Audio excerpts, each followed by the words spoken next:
ഇന്നത്തെ വീഡിയോയിൽ ഉൾപ്പെടുത്തിയിരിക്കുന്നത് പത്തനംതിട്ടയിൽ നിന്ന് യാത്ര ആരംഭിച്ച് ഇടുക്കി വഴി കോട്ടയം ചെന്ന് വീണ്ടും പത്തനംതിട്ടയിൽ എത്തുന്നതാണ്. സംശയമായല്ലേ? പറഞ്ഞുതരാം.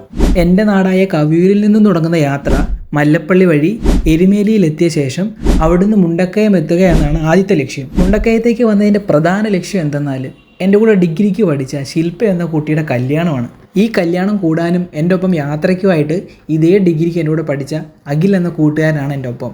ഞങ്ങളുടെ പ്ലാൻ എന്താണെന്ന് വെച്ചാൽ കുട്ടിക്കാനം ചെന്ന് അവിടെ അന്ന് സ്റ്റേ ചെയ്ത് പിറ്റേ ദിവസം പരുന്തുംപാറയിലും അതുവഴി വാഗമണ്ണും ചെന്ന് തിരിച്ച് വീട്ടിലേക്ക് വരാനാണ് ഞങ്ങളുടെ പ്ലാൻ.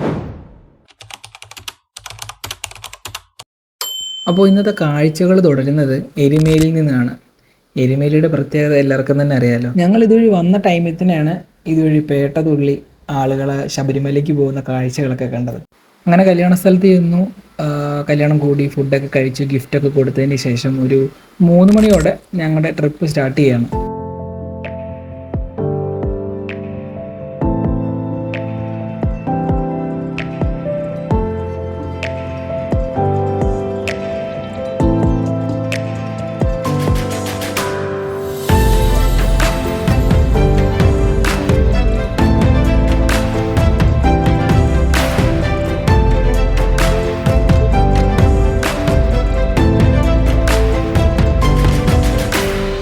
കുട്ടിക്കാനത്തുള്ള ആദ്യത്തെ എയർപിൻ തുടങ്ങുമ്പോഴേ ചെറിയ രീതിയിൽ മഴ ചാറുന്നുണ്ടായിരുന്നു. പിന്നെ അങ്ങോട്ട് ഭയങ്കര മഴയായിരുന്നു.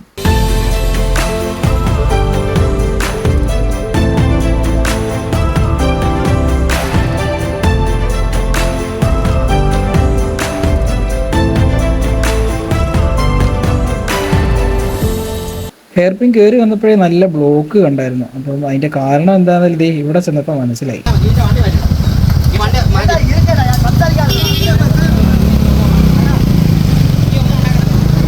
തമിഴ്നാട്ടിലെ വണ്ടി ഒരു ബോലോറോയുടെ സൈഡിൽ ഇടിച്ച് ആകെ വിഷയമായിട്ടിരിക്കുകയാണ്.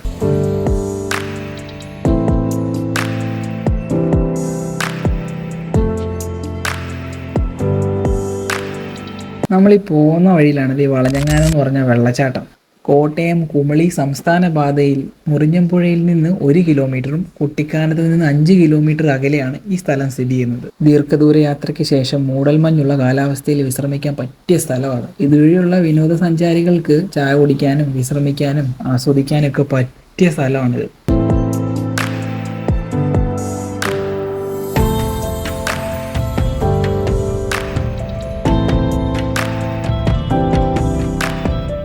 അങ്ങനെ ഒരു 4 മണിയൊക്കെ കഴിഞ്ഞോടെ ഞങ്ങൾ കുട്ടിക്കാനത്ത് എത്തിയ ടൈമിൽ അത്യാവശ്യം നല്ല കാലാവസ്ഥയാണ്. ചെറിയ ഒരു വൈകുന്നേരത്തെ ചെറിയ വെയിലൊക്കെ ഉള്ളൂ. ഒരു മഴയുടെ അന്തരീക്ഷമൊന്നും ഇവിടെ ഇല്ല. അങ്ങനെ ഞങ്ങളിവിടെ സ്റ്റേ അടിക്കാനുള്ള പരിപാടിയിലാണ്. ചെറിയൊരു ലോഡ്ജ് ഞങ്ങൾ തപ്പിക്കൊണ്ടിരിക്കുക. ആ ടൈമിൽ അതുവരെയുള്ള കാലാവസ്ഥ നല്ല രീതിയിൽ ചേഞ്ച് ആയിട്ട് നല്ല കോട മഞ്ഞ് അങ്ങോട്ട് ഇറങ്ങാൻ തുടങ്ങി.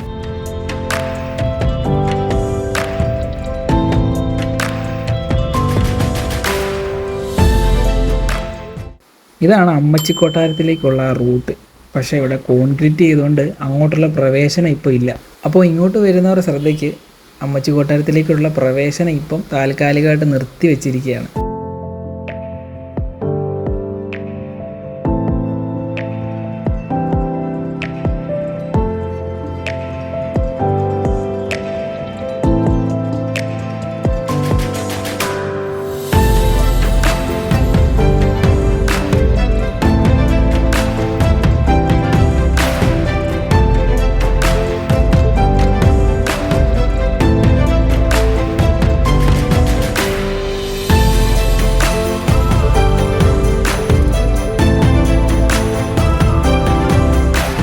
അങ്ങനെ കുട്ടിക്കാനം മെയിൻ ടൗണിനടുത്ത് തന്നെ ഉള്ള ഒരു ചെറിയൊരു ലോഡ്ജിൽ ഞങ്ങൾ റൂം എടുത്തു. ഹോട്ടൽ മരീന ഫാമിലി റെസ്റ്റോറൻ്റ് എന്നാണ് സംഭവം. മറ്റേ ഹോട്ടലും ലോഡ്ജൂടെ ചേർന്നൊരു സ്ഥാപനമാണ്. ഇവിടുത്തെ റൂം റെൻറ്റ് വരുന്നത് പെർ ഡേ 700 രൂപയാണ്. അത്യാവശ്യം കുഴപ്പമില്ലാത്ത സൗകര്യങ്ങളൊക്കെ ഉണ്ട്. ഇതിൽ നല്ല സൗകര്യങ്ങളുള്ള റൂംസൊക്കെ ഇവിടെ അവൈലബിൾ ആണ്. അപ്പം അതിനനുസരിച്ചുള്ള റെൻറ്റും അവിടെ കൂടുന്നു. ഞങ്ങൾ 2 പേര് മാത്രം ആയതുകൊണ്ടാണ് ഞങ്ങൾക്ക് ഈ റൂം അത്യാവശ്യം കുഴപ്പമില്ലാന്ന് തോന്നിയത്. റൂമിലെല്ലാം ഒന്ന് സെറ്റ് ചെയ്ത് വെച്ചതിന് ശേഷം താഴെ പോയി ചായ കുടിച്ചു. നമ്മുടെയൊക്കെ നാട്ടിലെ ബേക്കറിയിലും ജ്യൂസ് ഷോപ്പിലും ഒക്കെ തരുന്ന ആ ഒരു ജ്യൂസ് തരുന്ന ഗ്ലാസിൻ്റെ അതേ വലിപ്പത്തിലാണ് ഇവിടെ ചായയും തന്നത്. ഇത് കുടിച്ച് തീർക്കാൻ തന്നെ കുറേ ടൈം എടുത്തു. എന്തായാലും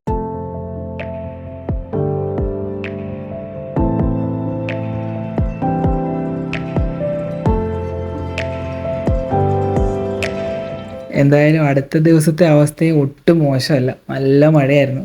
എന്തായാലും ഞങ്ങൾ റൂം ലോക്ക് ചെയ്ത് റൂമിൻ്റെ ചാവിയൊക്കെ കൊടുത്ത് രാവിലത്തെ ഫുഡ് കഴിച്ച് പരുന്തുംപാറയ്ക്ക് പോകാനാണ് ഞങ്ങളുടെ പ്ലാൻ.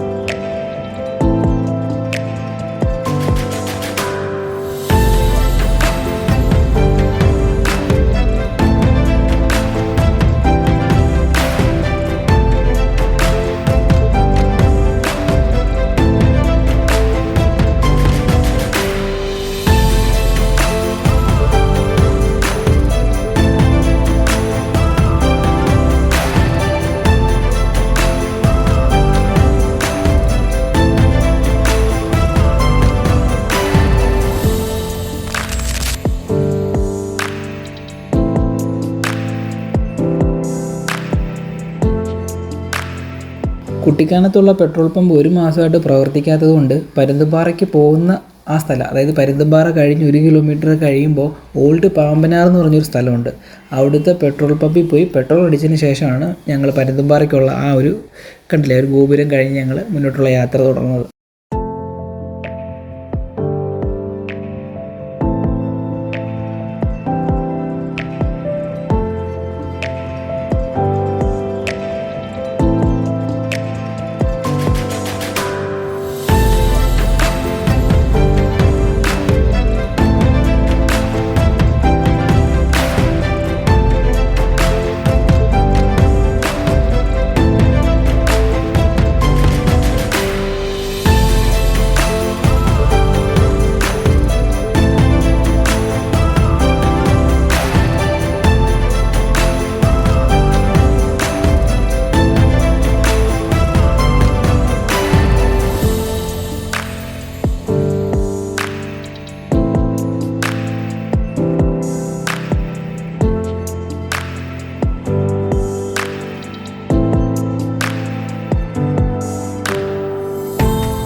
അങ്ങനെ ഞങ്ങൾ ഫൈനലി പരുന്തുംപാറയിൽ എത്തിയിരിക്കുകയാണ്.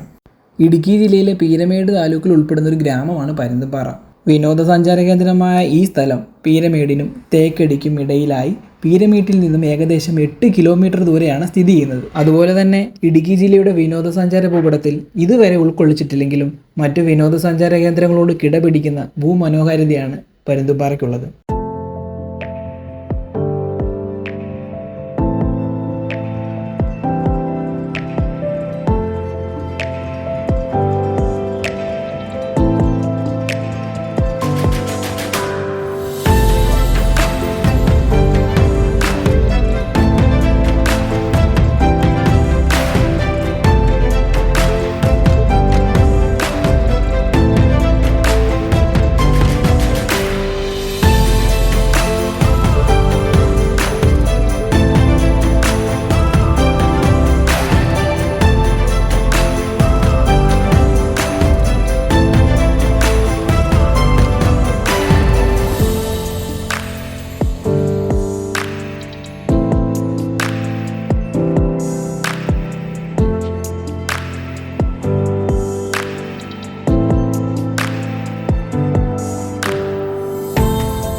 പരുന്തുംപാറയിലേക്ക് ഇതുവരെ എത്താത്തവർ എന്തായാലും വരണം. അത്രയ്ക്ക് വൈബുള്ള സ്ഥലമാണ്. പ്രത്യേകിച്ച് രാവിലെ തന്നെ വരാൻ നോക്കുകയാണെങ്കിൽ ആ തിരക്കുണ്ടാവില്ല. പ്രത്യേകിച്ച് പിന്നെ ആ കോടയൊക്കെ ഇറങ്ങിയതും ആ തണുപ്പും പിന്നെ പ്രത്യേകിച്ച് മഴയും കൂടെ ആയതുകൊണ്ട് വളരെ നല്ല വൈബ് തന്നെയായിരുന്നു ഇവിടെ കിട്ടിക്കൊണ്ടിരുന്നത്. അങ്ങനെ ഞങ്ങൾ വാഗമണ്ണ് പോകാനായിട്ട് വീണ്ടും തിരിച്ച് കുട്ടിക്കാനം വന്നിരിക്കുകയാണ്. കുട്ടിക്കാനത്തു നിന്ന് ഏകദേശം 25 കിലോമീറ്ററാണ് വാഗമണ്ണിലേക്കുള്ള യാത്രാ ദൂരം.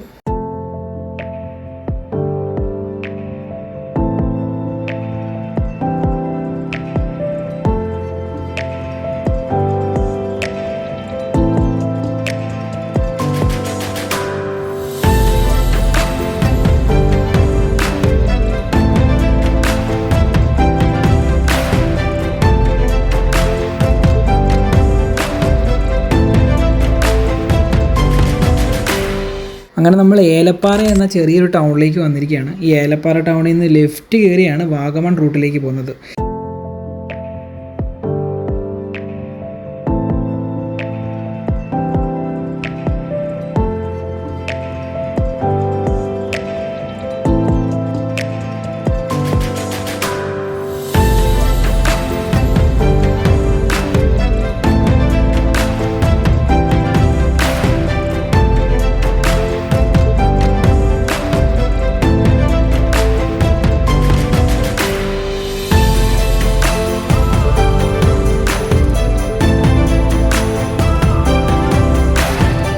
അങ്ങനെ നമ്മൾ വാഗമണ്ണിലെ പൈൻ വാലി എന്നറിയപ്പെടുന്ന സ്ഥലത്തേക്ക് എത്തിയിരിക്കുകയാണ്. ഇടുക്കി ജില്ലയിലെ ഏറ്റവും കൂടുതൽ ആളുകൾ പോകുന്ന ഒരു വിനോദസഞ്ചാര കേന്ദ്രമാണ് വാഗമണ്ണിലെ പൈൻ വാലി. വാഗമണ്ണിൽ നിന്നും ഏതാണ്ട് 5 കിലോമീറ്റർ മാത്രം ദൂരെയുള്ളൂ ഈ സ്ഥലം. അടുക്കടുക്കായി വളരെ ചിട്ടയായ രീതിയിൽ ഒരുക്കിയ പൈൻ മരങ്ങളാണ് ഇവിടുത്തെ ഏറ്റവും മനോഹരമായ കാഴ്ച. ഇതിനെ upon pine Valley, lower pine Valley എന്നിങ്ങനെ വേർതിരിച്ചിട്ടുണ്ട്. ടിക്കറ്റ് നിരക്ക് നോക്കുകയാണെങ്കിൽ മുതിർന്നവർക്ക് 10ഉം കുട്ടികൾക്ക് 5ഉം, പിന്നെ ഫോട്ടോഷൂട്ട്, ഫോട്ടോഗ്രാഫി, വീഡിയോഗ്രാഫിക്കൊക്കെ പ്രത്യേക നിരക്കുകളാണ് ഇവിടെ.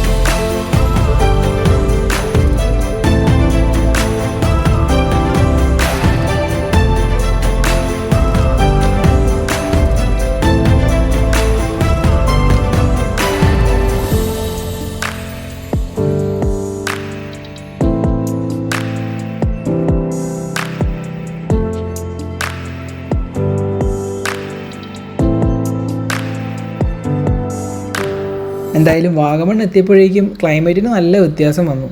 മഴ മാറി, ചെറിയ വെട്ടമൊക്കെ വന്നു തുടങ്ങിയോണ്ട് തന്നെ വീഡിയോയും ഫോട്ടോയൊക്കെ എടുക്കാനൊക്കെ നല്ല സിറ്റുവേഷൻ ആയിരുന്നു. ഇനി നമ്മൾ പോകുന്നത് മൊട്ടക്കുന്ന്, അതായത് ഇവിടുന്ന് ഒരു 2.5 കിലോമീറ്റർ മാത്രമേ ഉള്ളൂ അങ്ങോട്ടേക്കുള്ള ദൂരം.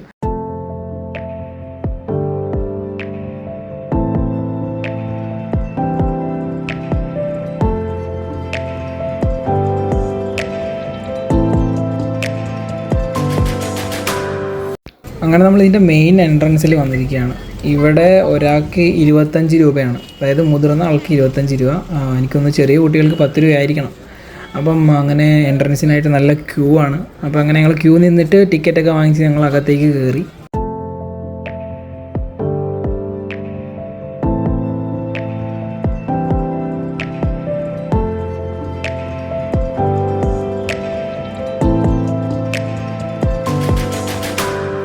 സമുദ്രനിരപ്പിൽ നിന്നും 1700 മീറ്റർ അടി ഉയരത്തിൽ സ്ഥിതി ചെയ്യുന്ന വാഗമണ്ണിൽ പൊതുവെ വളരെ തണുത്ത കാലാവസ്ഥയാണ്. ഇവിടുത്തെ വേനൽക്കാല പകൽ താപനില 10 മുതൽ 23 ഡിഗ്രി സെൽഷ്യസ് വരെയാണ്. ഇപ്പോൾ ഈ തവണത്തെ വേനൽ എങ്ങനെയാണെന്ന് അറിയില്ല. എന്തായാലും തേയിലത്തോട്ടങ്ങൾ, പുൽത്തകിടുകൾ, മഞ്ഞ്, ഷോളമലകൾ എന്നിവ വാഗമണ്ണിൻ്റെ ചാരുതയ്ക്ക് മാറ്റുകൂട്ടുന്നു.